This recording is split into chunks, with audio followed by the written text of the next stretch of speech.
Ranges, which is the southern end of the Flinders. We were going to go and do Arkaroola for literally the 10th time, but thought we'd change it up and do something different. We paid $210 for 3 nights, and that included a permit that you needed to access the actual ranges themselves. I think that was about $80. They also supply you with a very good supply of wood. They drop a heap off every day for you, which is pretty cool because it's actually pretty cold.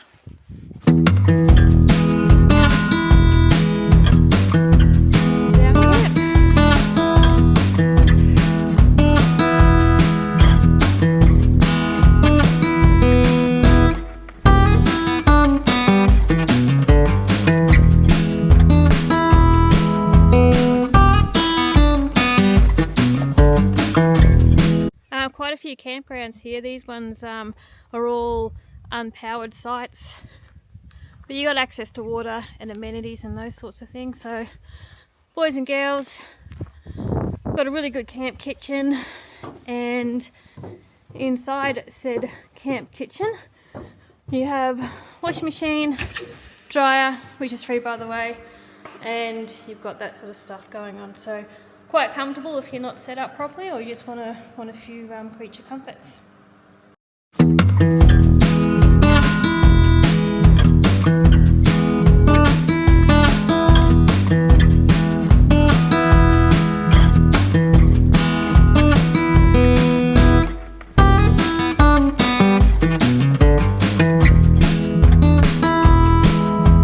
Bendelby Ranges, we camped around here. And we did a tour today that took us about 4 hours, and we followed up this track and we've come down here, and we thought we'd come up here and do some loop road. Anyway, we forgot to take a turn off, didn't see something, whatever it was, and then we ended up coming up this road here, and this is probably about maybe here where your check engine light comes on.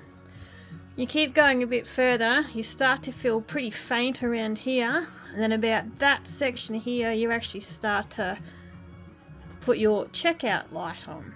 Anyway, a few deep breaths later, over the rise and back down, and away you go.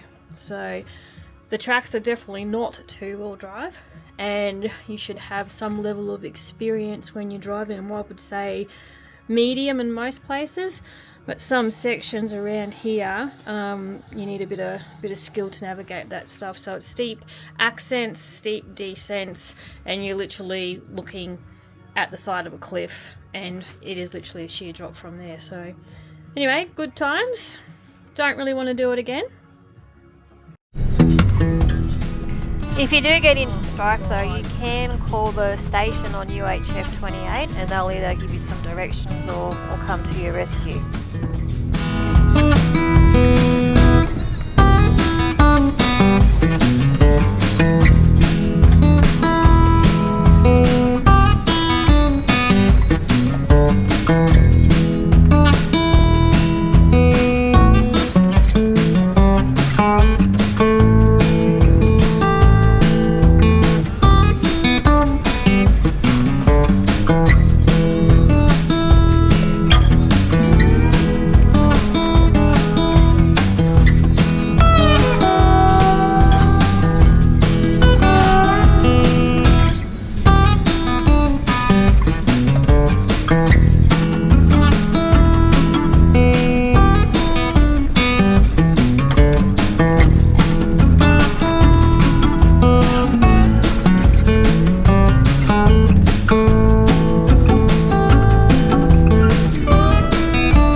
absolutely love the Bendelby Ranges. If you've done the ridge track at Arkaroola, it's nothing like it. Just multiply it by 10 and that'll give you a bit of a vibe about how hectic it can be.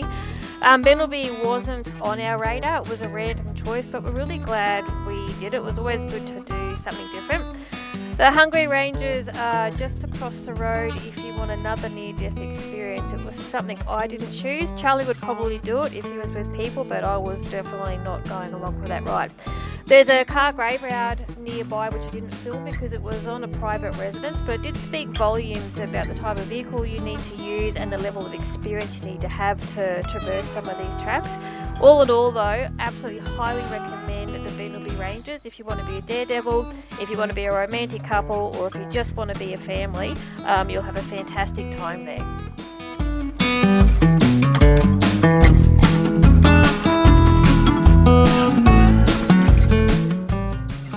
Those hills on the background, you actually drive up and over those ones.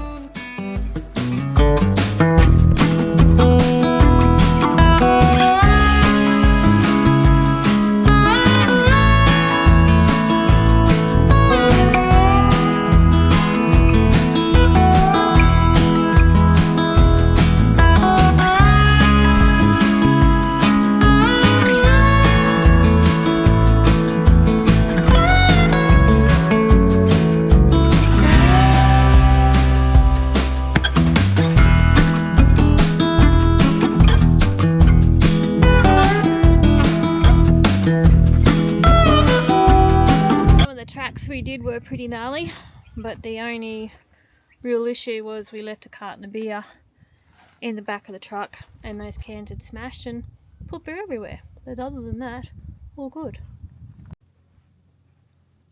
Who's that handsome baby dog? Fly eater.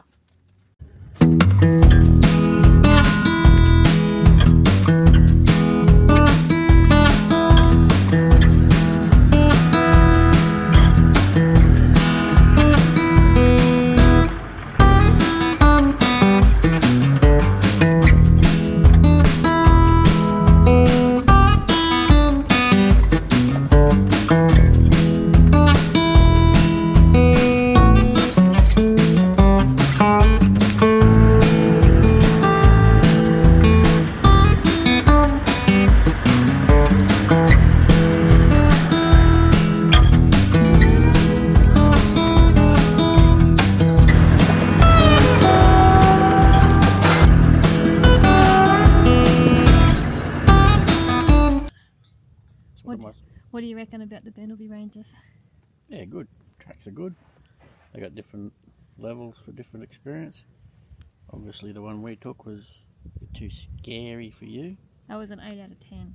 Yeah, I didn't think it was, but anyway. It was. But the tracks are pretty good. They're well looked after. At this stage, well maintained. I'm not sure what they're going to be like when they get a shitload of traffic on them, but you do need a four-wheel drive. You wouldn't get through there with a Nissan X-Trail or anything like that. You need a proper four-wheel drive to do it. So there's plenty of steep accents and descents and a couple little gnarly things. So not for the faint-hearted, but if you cruise along and take it easy, yeah, you'll be right. Some of the places you probably need a lift because some of the table drains are a bit high.